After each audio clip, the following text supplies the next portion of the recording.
नमस्कार साथियों, BLR GK and GS classes में मैं आपका बहुत बहुत स्वागत करता हूं। इस वीडियो के माध्यम से जीव विज्ञान के 60 प्रश्न करवाने वाले हैं। तो बगैर लेट के प्रश्नों को शुरू करते हैं। देखिए पहले प्रश्न को, तंबाकू में गुणसूत्रों की संख्या कितनी होती है? तो तंबाकू में जो गुणसूत्रों की संख्या होती है 48 होती है। प्याज में गुणसूत्रों की संख्या कितनी होती है? तो प्याज में गुणसूत्रों की जो टोटल संख्या होती है 16 होती है। प्याज में गुणसूत्रों की संख्या 16 होती है। चूहा में गुणसूत्रों की संख्या कितनी होती है? तो चूहा में जो गुणसूत्रों की संख्या होती है 40 होती है, 40 होती है। घोड़ा में गुणसूत्रों की संख्या कितनी होती है? तो 64 होती है। घोड़ा में जो गुणसूत्रों की संख्या होती है 64 होता है। कुत्ता में गुणसूत्रों की संख्या कितनी होती है? तो 78 होता है। कुत्ता में गुणसूत्रों की संख्या 78 होती है। कबूतरों में गुणसूत्रों की संख्या कितनी होती है? तो 80 होती है। कबूतरों में हमारे जो गुणसूत्रों की संख्या होती है वो 80 होती है। टेरिडोकाइट्स में गुणसूत्रों की संख्या कितनी होती? 1300 से लेके 1600 तक गुणसूत्र पाए जाते हैं टेरिडोकाइट्स में। गुणसूत्र का नामकरण सर्वप्रथम किसने किया था? तो डब्ल्यू वाल्टेयर ने गुणसूत्र का नामकरण सर्वप्रथम किया था। डब्ल्यू वाल्टेयर ने। गुणसूत्र में पाए जाने वाले पदार्थों को क्या कहते हैं? तो जीनोम कहते हैं। जीनोम कहते हैं गुणसूत्र में पाए जाने वाले जो पदार्थ होते हैं उसमें उसे जीनोम कहते हैं। जीनोम।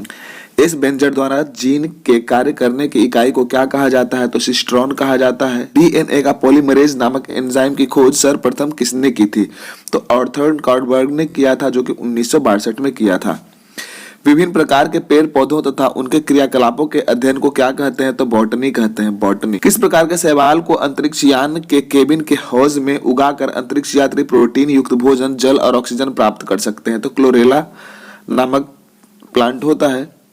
निषेचन के समय स्त्री का एक्स और पुरुष का एक्स मिलने पर क्या होता है? तो लड़की पैदा होती है। पुरुष का एक्स और स्त्री का भी एक्स मिलने पर लड़की पैदा होती है। निषेचन के समय स्त्री का एक्स और पुरुष का भाई मिले तो लड़का पैदा होता है।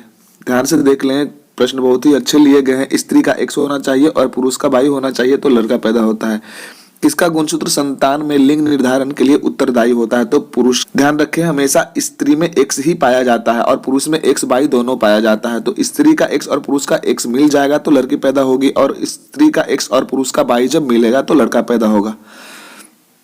यहाँ से बिल्कुल साफ साफ पता चल रहा है कि जो लेडीजों में ऐसा कोई दिक्कत नहीं होता है जिसे लड़का लड़की में भेदभाव किया जाए। हमेशा पुरुष में ही ये प्रॉब्लम होता है। पुरुष में कौन सा गुणसूत्र पाया जाता है? तो एक्स और वाई जो है पुरुष में गुणसूत्र पाया जाता है। महिलाओं में कौन सा गुणसूत्र पाया जाता है? एक्स एक्स पाया जाता है। कवक की कोशिका भित्ति किस चीज की बनी हुई होती है? तो जो कवक की कोशिका भित्ति है काइटिन की बनी हुई होती है, काइटिन की। सफेद रस्ट नामक रोग किसमें होता है? तो सफेद रस्ट नामक जो रोग होता है सरसों में हो जाता है। नारियल के किस भाग को हम लोग खाते हैं? तो भ्रूण भाग को। नारियल का जो भ्रूण भाग है उसे हम लोग खाते हैं। पारिस्थितिकी तंत्र के दो अवयव कौन है? तो पारिस्थितिकी तंत्र के जो दो अवयव है जैविक और अजैविक। ध्यान से देख लेंगे आप लोग। रक्तचाप किस यंत्र से मापा जाता है? तो जो रक्तचाप मापने का जो मशीन होता है उसे हम स्फेग्मोमैनोमीटर कहते हैं। बेरी बेरी रोग किस विटामिन की कमी के कारण होता है? तो बेरी बेरी जो रोग होता है विटामिन B1 के कमी के कारण होता है। शरीर में लोहा की कमी से कौन सा रोग होता है? तो शरीर में लोहा की कमी के कारण एनीमिया नामक रोग हो जाता है। कौन सा पौधा कीट खाता है? तो जो पीचर प्लांट जो होता है वो कीट खाता है। और एक दो प्लांट वैसे हैं जैसे वीनस फ्लाई ट्रैप है, और भी बहुत ज्यादा जो है जो कि इंसेक्टिवोरस प्लांट कहते हैं हम उसे। पेप्सिन प्रोटीन को किस में बदल देता है? तो पॉलीपेप्टाइड्स में बदल देता है। पेप्सिन जो होता है प्रोटीन को पॉलीपेप्टाइड्स में बदल देता है। तंबाकू में मौजूद विषैले पदार्थों को क्या कहते हैं? तो निकोटीन कहते हैं। तंबाकू में जो मौजूद होता है विषैला पदार्थ उसे हम निकोटीन कहते हैं। नदियों, तालाबों आदि में पाए जाने वाले जो जलीय हरे पौधे क्या कहलाते हैं? तो शैवाल कह सकते हैं, वैसे शैवाल ही कहलाता है। नीली क्रांति का संबंध किससे है? तो मछली उत्पादन से नीली क्रांति का संबंध है। दूध में पाई जाने वाली शर्करा क्या कहलाती है? तो लैक्टोज कहलाती है। दूध में पाई जाने वाली जो शर्करा होती है लैक्टोज कह सकते हैं हम इसे। BCG का टीका कौन से रोग से बचाव के लिए लगाया जाता है? तो यक्ष्मा, जिसे हम टीबी कहते हैं, ट्यूबरकुलोसिस। ये जन्म के 24 घंटे के अंदर टीका लगाया जाना बहुत ही जरूरी होता है। पेडियाट्रिक्स किसके अध्ययन से संबंधित है? तो जो पेडियाट्रिक्स है उसमें छोटे छोटे शिशुओं, छोटे बच्चे का इलाज करवाया जाता है। चिकित्सा शास्त्र का जनक किसे माना जाता है? तो हिप्पोक्रेट्स को चिकित्सा शास्त्र का जनक माना जाता है। किस ग्रंथि को आपातकालीन ग्रंथि के नाम से भी जानते हैं? तो एड्रिनल ग्रंथि या फिर अधिवृक्क ग्रंथि को हम आपातकालीन ग्रंथि के नाम से भी जानते हैं। हृदय और फेफड़े की गति सुनने के लिए किस यंत्र का प्रयोग किया जाता है? तो स्टेथोस्कोप, जो डॉक्टर कान में लगाए हुए होते हैं उसे स्टेथोस्कोप कहते हैं।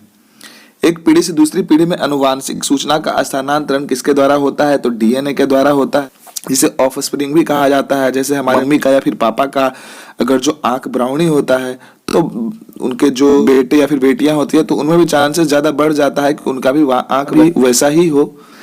पाचक एंजाइम में पेप्सिन कहाँ उत्पन्न होता है? तो छोटी आंत में पाचक एंजाइम में जो पेप्सिन होती है छोटी आंत में उत्पन्न होती है। पालक में कौन सा विटामिन पाया जाता है? तो पालक सबसे ज्यादा जो होता है विटामिन ए पाया जाता है। दोस्त प्रश्न अच्छे लग रहे हो तो लाइक और सब्सक्राइब अवश्य करें, दोस्तों के भी साथ में शेयर करें। सर्वप्रथम कार्बोहाइड्रेट का पाचन कहाँ होता है? तो कार्बोहाइड्रेट का सर्वप्रथम जो पाचन होता है वह मुंह में ही शुरू हो जाता है। सुक्रोज में होता है। सुक्रोज में क्या होता है? ग्लूकोज और फ्रक्टोज जो होता है सुक्रोज में पाया जाता है। मानव शरीर का सामान्य तापक्रम होता है। तो मानव शरीर का जो सामान्य तापक्रम होता है कितना होता है? 98.6 डिग्री फ़ारेनहाइट। फ़ारेनहाइट में बात करें तो 98.6 डिग्री, और अगर जो डिग्री सेल्सियस में बात करें तो 37 डिग्री सेल्सियस। ऑपरेशन फ्लड का संबंध किससे है? तो दूध उत्पादन से। ऑपरेशन फ्लड का संबंध है दूध उत्पादन से। प्याज का कौन सा भाग खाया जाता है? तो प्याज का जो तना होता है, स्टेम जो होता है प्याज का, खाया जाता है।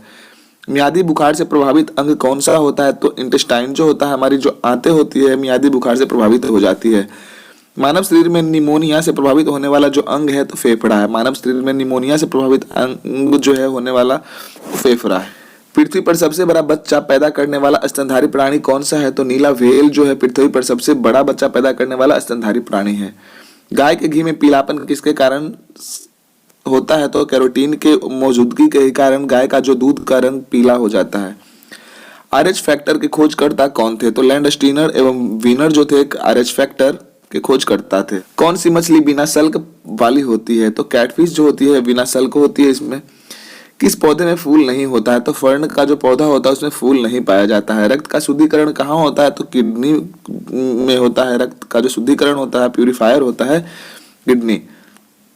धन्वंतरी पुरस्कार किस क्षेत्र में दिया जाता है? तो चिकित्सा के क्षेत्र में धन्वंतरी पुरस्कार दिया जाता है, चिकित्सा के क्षेत्र। मानव शरीर की सबसे बड़ी अंतःस्रावी ग्रंथि कौन सी है? तो थायराइड ग्लैंड जो है मानव शरीर की सबसे बड़ी अंतःस्रावी ग्रंथि है, थायराइड ग्रंथि। रेबीज के इलाज की खोज किसने की थी? तो लुईस पास्चर ने। मानव शरीर की सबसे बड़ी ग्रंथि कौन सी है? तो लीवर जो है मानव शरीर की सबसे बड़ी ग्रंथि है, लीवर। भारत में हरित क्रांति के जनक कौन थे? तो एमएस स्वामीनाथन जो थे भारत में हरित क्रांति का जो जनक थे। ईस्ट और मशरूम जो है किसका उदाहरण है? तो फफूंद का उदाहरण है, जिसे हम फंगी भी कहते हैं। किस विटामिन को अपनी सक्रियता के लिए कोबाल्ट की आवश्यकता होती है? तो विटामिन B12 जो होती है उसकी सक्रियता के लिए कोबाल्ट की आवश्यकता होती है, विटामिन B12। वृक्षों के तनों में रहने वाले प्राणी क्या कहलाते हैं? तो वृक्षवासी कहलाते हैं। जो वृक्ष के तनों में रहते हैं वो वृक्षवासी कहलाते हैं। तो दोस्त आज के लिए सिर्फ इतना ही क्वेश्चन था, फिर मिलेंगे अगले वीडियो में। धन्यवाद, जय हिंद।